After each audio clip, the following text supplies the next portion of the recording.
Okay, we'll try this again.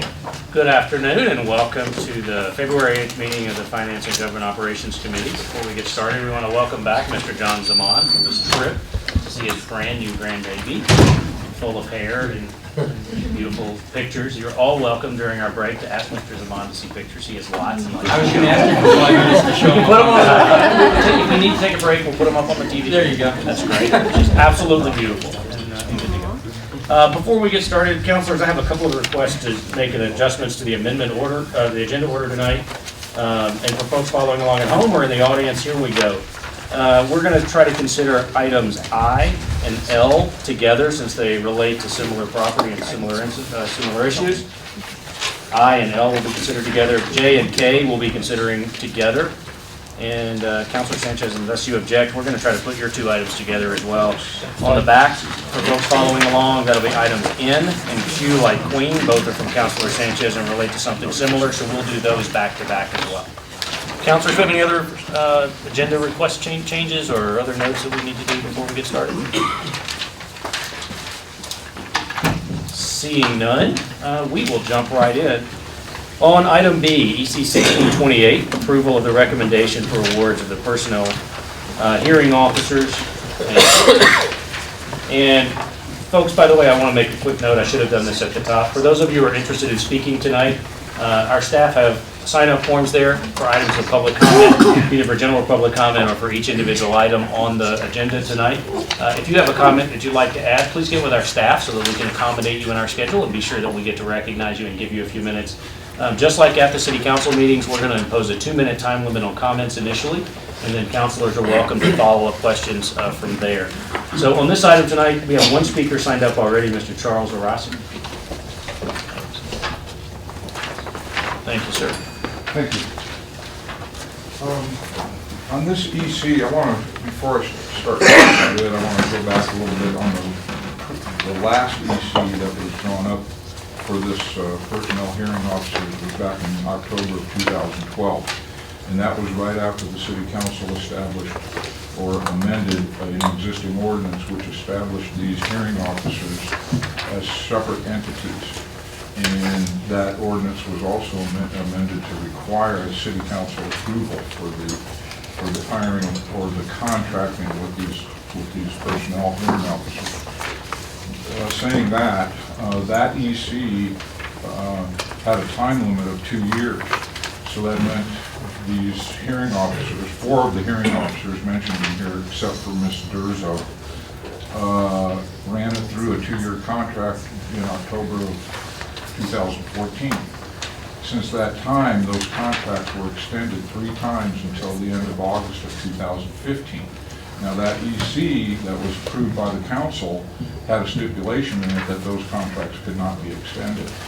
They were done so anyway by the city administration to the tune of several tens of thousands of dollars. In the meantime, we now have this EC brought before the council. And what, I don't know if the councilors are aware or not, but this covers contracts that were entered into in September of 2015, the 1st of September, to the tune of $100,000, which I believe is in violation of City Ordinance, which requires anything over $75,000 to be brought to the City Council for approval first. Then, of course, we have these 5 hearing officers operating under those contracts without the approval of the City Council, which is required by the ordinance I mentioned earlier. So we have 2 ordinances in violation right now. So my recommendation is for you to reject all 5 of these hearing officers that are on this EC and tell the administration to go hunt for some new ones. Thanks. Thank you. By the way, they're all attorneys and they all know the law. Councilor Lewis. Yeah, I think they're required to be attorneys. Yes. Just maybe address the ordinances first, since that was originated with the council, Mr. Melendrez. Was there any kind of gap? It appears so. So the hearing officer ordinance issued for personnel hearing officers is a little bit unique compared to other contracting scenarios. These contracts are for relatively low amounts, but nonetheless, the personnel hearing officer ordinance for the city does prescribe that the city council, that the names that are selected as a result of the RFP process need to be confirmed and approved by the city council. It appears that when the RFP process happened, that the city council's approval / confirmation was not immediately sought.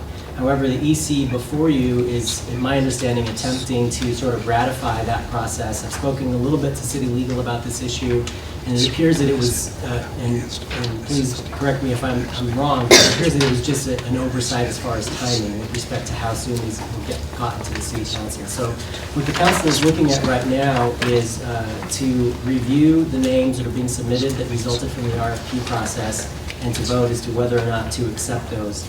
The contracts for these individuals are already in place, so in effect, your approval of these would be also ratifying the fact that the contracts exist. However, you're not looking specifically at the contract. The ordinance does not ask you to approve the contract, only the selection of these as a result of the RFP process.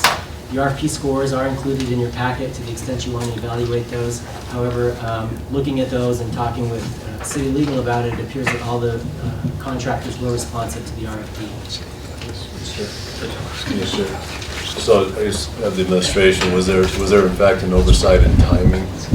And then maybe that's... Mr. Chairman, Counselor, this function is actually delegated by ordinance to the city clerk's office. And just like city council, the administration has a fairly limited role pursuant to ordinance. Our job is to basically take those recommendations and send them on to you. From my understanding, the applicants are the only people that did apply. I believe Ms. Howard's in the crowd, and perhaps she can shed some light on too the timing aspect of it.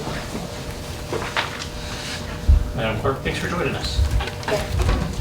Chairman Davis, Councilor Lewis, it was an oversight, and so we wanted to rectify the situation and make sure that we got the EC out as soon as possible.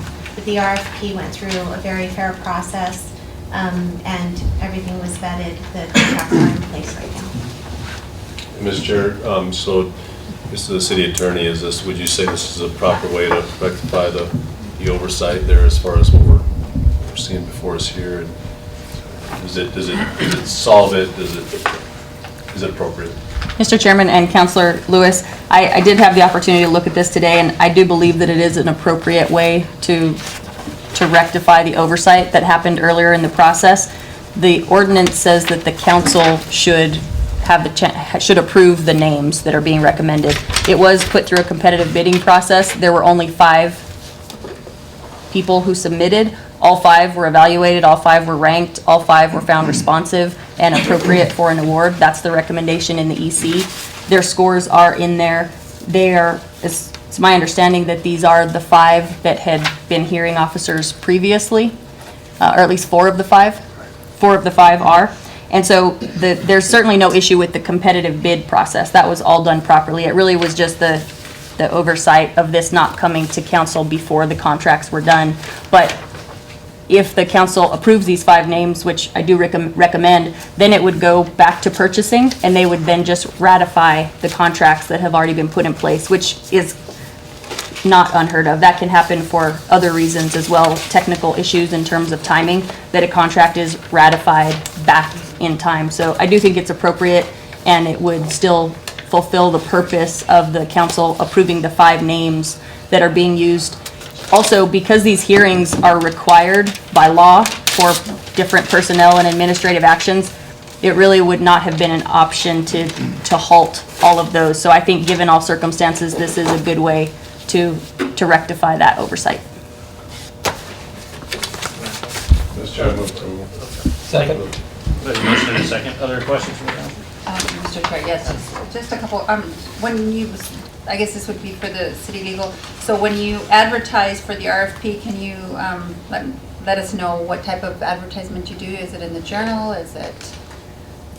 I think for that question, I would probably look to purchasing for any additional information. Trying to get everybody here. Thanks for joining us.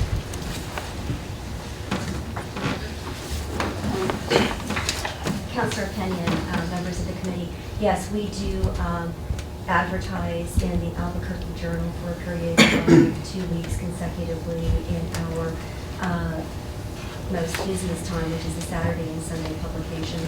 We also run all of our competitive bidding processes or solicitations through our e-procurement system, which is called SICOMnet, and we have over 16,000 vendors or suppliers listed in that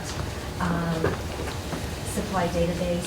So they all receive that information electronically. And we also do email blasts inviting vendors and suppliers if we don't have enough for a particular commodity or service. So that is how we reach out to the community for solicitations.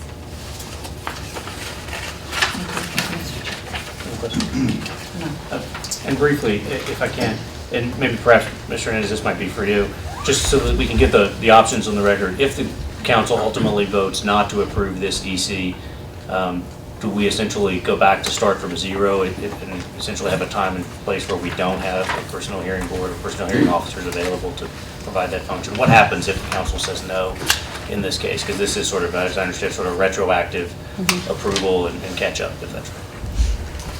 Mr. Chairman, if the council were to vote not to approve the EC, then it would be saying you don't approve of those 5, and the contracts with them would not be ratified. So it could create a situation where we do have that lapse. Thank you.